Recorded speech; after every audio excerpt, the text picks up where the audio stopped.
రాష్ట్రంలో కాంగ్రెస్ నాయకులు ప్రజాపాలనని చెప్పి దగా పాలన చేస్తున్నారని, వారు చేసేది విజయోత్సవాలు కాదు వంచన ఉత్సవాలని సిద్దిపేట మార్కెట్ కమిటీ మాజీ chairman Bala Sairam, party senior నాయకులు గుండు భూపేష్ అన్నారు.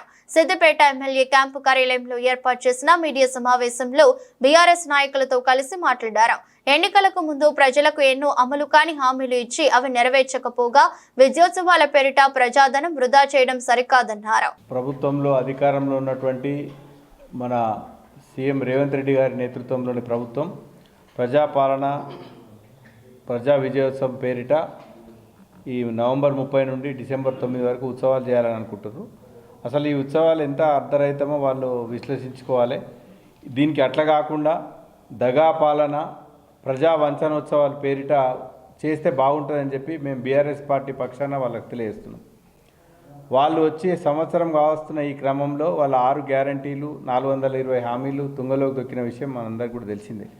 సంక్షేమం సంకనాకిపోయింది, అభివృద్ధి అటకెక్కింది.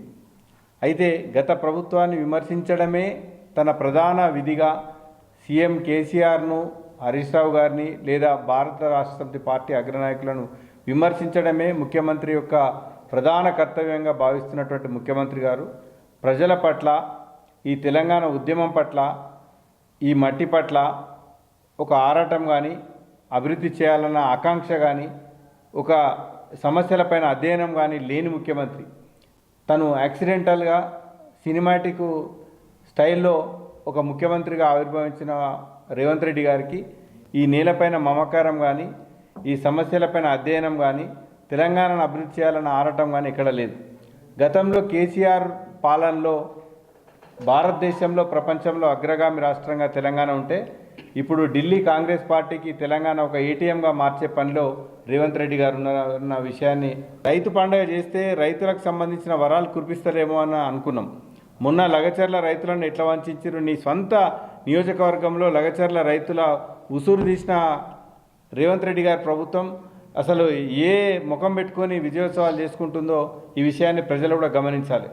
ప్రత్యేకించి రైతులే ఈ మొత్తం తెలంగాణకు ఆయుపట్టు అని చెప్పి కేసీఆర్ భావించింది, అది వాస్తవం. అట్లాంటి రైతుల పట్ల ఈ కాంగ్రెస్ ప్రభుత్వం అటు రైతు బంధు ఇవ్వకుండా, రుణమాఫీ మొత్తం సంపూర్ణంగా అమలు చేయకుండా, అసలు పంట కొనుగోలు కేంద్రాలను సరైన టైంలో ప్రారంభించకుండా, ఆ కొన్న పంటకు పైసలు బరాబర్ టైంకి వేయకుండా, బోనస్ 500 బోనస్ అని అప్పుడు ఊరడించి ఆ బోనస్ను బోగస్గా చేసి